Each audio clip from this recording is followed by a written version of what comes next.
What is going on, everybody, and welcome back to another episode of the Classic Chronicles. I hope everybody enjoyed their weekend and is ready to conquer the week that is. And speaking of the weekend, there was some, there it was a massive amount of wrestling this weekend, and we're gonna get into it all. So, first, I'm going to be covering All Out, AEW All Out, I should say, and then I'm going to be covering WWE WrestlePalooza, which went down on the same day, and you'll be getting them on the same day. So, as you're listening to this this All Out vlog now, I'm going to be dropping WrestlePalooza later today at around 5 p.m. So, in about 5 hours, you'll be getting another vlog from me.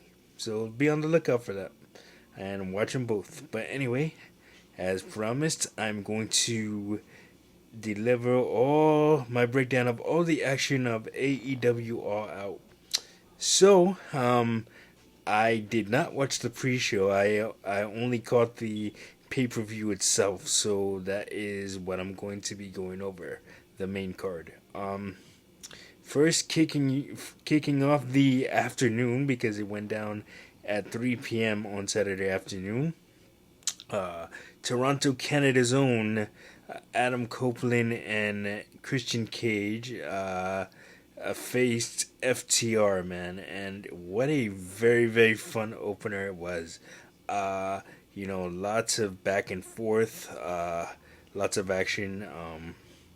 And the it featured in the AEW debut of Adam Copeland's wife Beth. In the WWE, she was known as Beth Phoenix, but here she's going by her real name, not real name, but she's going by Beth Copeland in AEW because obviously can't use Beth Phoenix in outside of WWE. No, fun opener and edging Christian. Oh my God, CNC as they like to be called, Christian and Cope. They got the win over FTR, but and Beth took a hell of a pile driver at the end of that match while her husband Adam was handcuffed and watched helplessly. So very fun opener, and it's always good to hear the crowd sing Cope's theme, Metalingus, the chorus. It just like it. I know what it does to him. I can imagine what it does to him, but for me, just hearing it, hearing like 20,000 people on a weekly basis sing your theme, it's pretty awesome. But yeah, no, fun opener, and that would set the tone for the night. And then next up we had the returning Eddie Kingston taking on Big Bill, a battle of New York City tough guys. Eddie Kingston, who's been out for a year and a half with a torn MCL, PCL, and meniscus. Returned Saturday afternoon All Out, took on Big Bill and got the win. Eddie was very emotional after picking up the win, and he looks like he's going to align himself with Taz's son Hook. So it'll be interesting to see where that goes from not from now on, but from here on out. Then in the third match of the night, we had Mark Briscoe taking on MJF in a tables and tax match. Thumbtacks. But man, and these two went to war. Lots of thumbtack spots.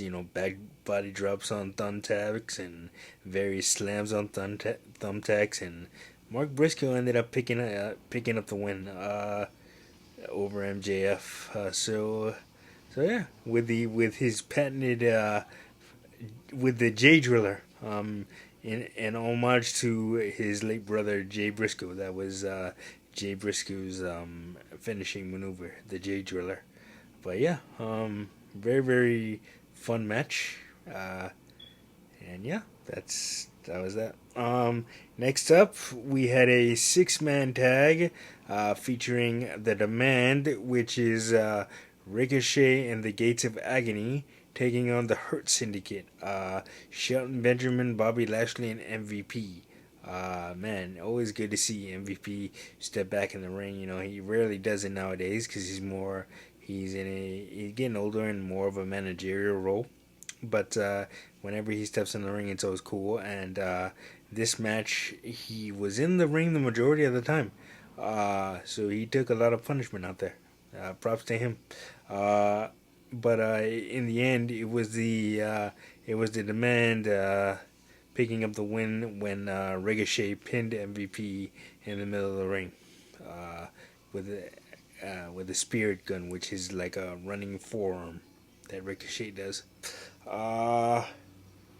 Next up, we had the first title match of the night. The TBS Championship was on the line as Riho, former AEW Women's World Champion. Matter of fact, the second AEW Women's World Champion took on Mercedes Moné. Mercedes 8 belts Moné. She, but only the TBS Championship was on the line in this one. She's won various belts, various titles in various promotions all across the world. And is simultaneously holding them at the same time. So that's pretty cool. Yeah. So this is Riho took Mercedes to her limit, but in the end, it was I believe she calls it the moneymaker now that got the win over Riho, and she is still the TBS champion. Next up, we had a 3-way match for the AEW Unified Championship. That's the I believe the Continental Championship and the AEW All Atlantic Championship. They unified them into one title, and thus creating the AEW Unified Championship. This was such a great match. Konosuke Takeshita and Kazuchika Okada and CMLL's Mascara Dorada. Man, what a great match it was.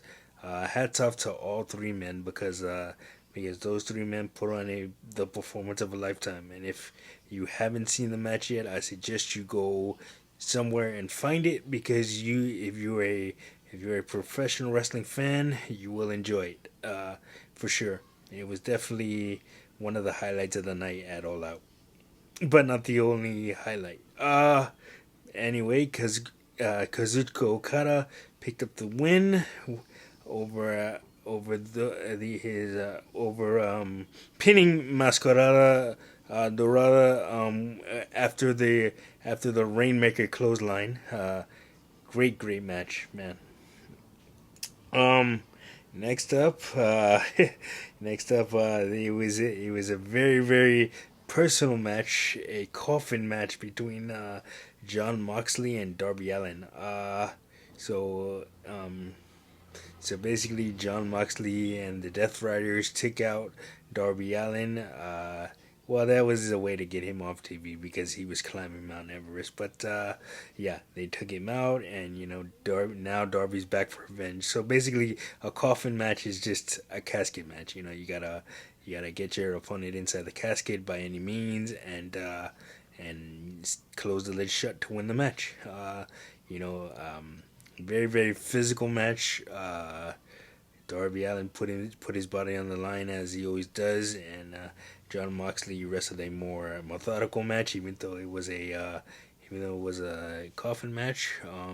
But in the end, Jon Moxley picked up the win with help from the returning Puck.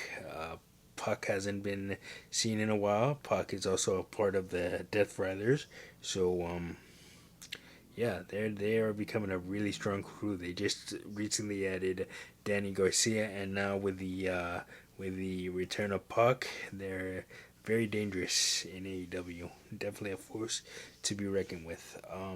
But that wasn't the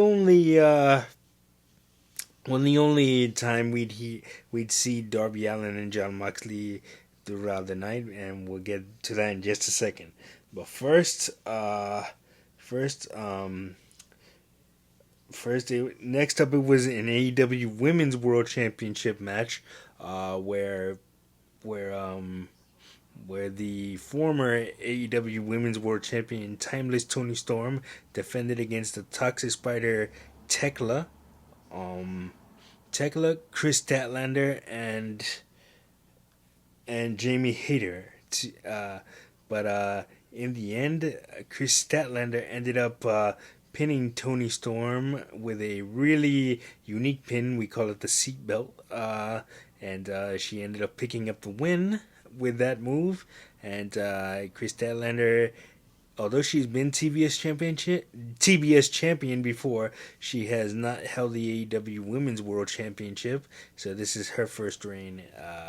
So congratulations to her, and major props to the other three women in the match as well.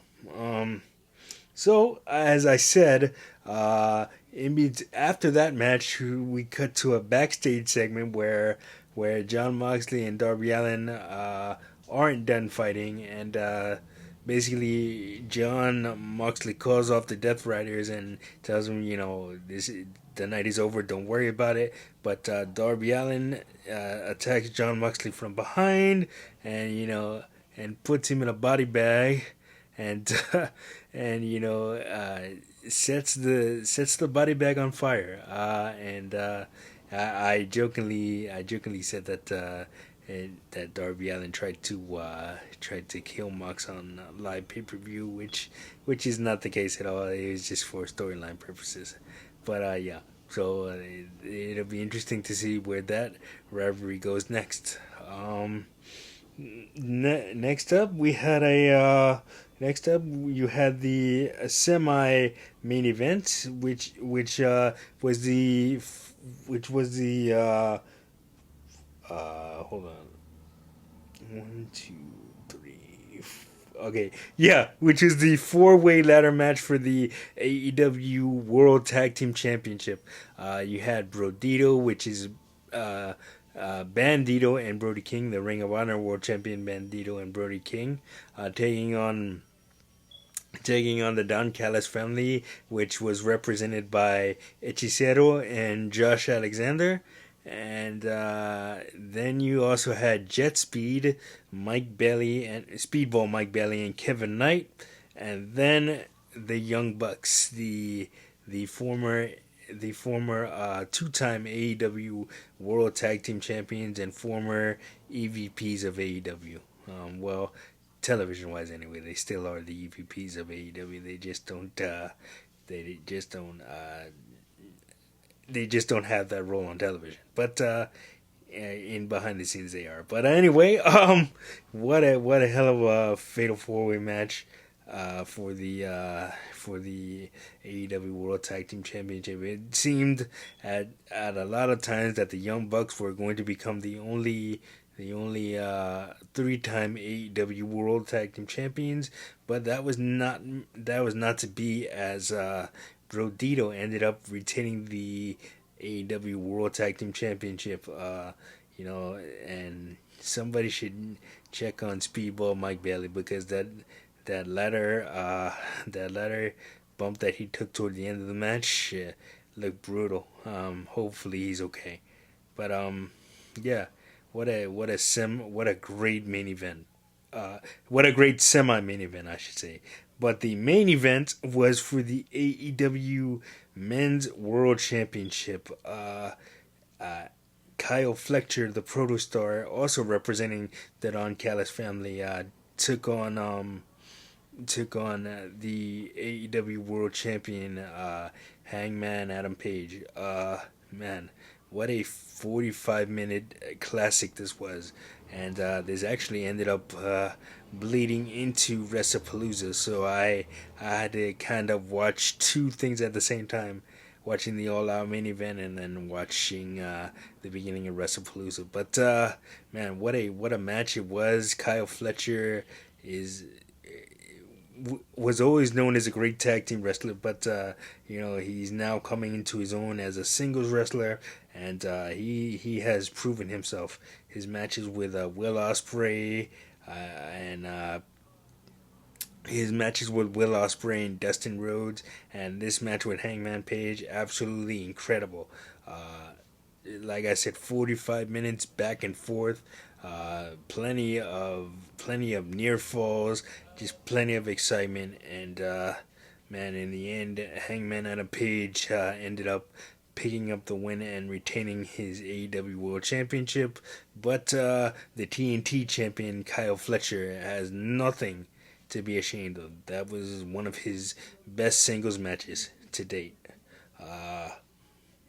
Major props to both of those men. I'm huge fans of both of those men.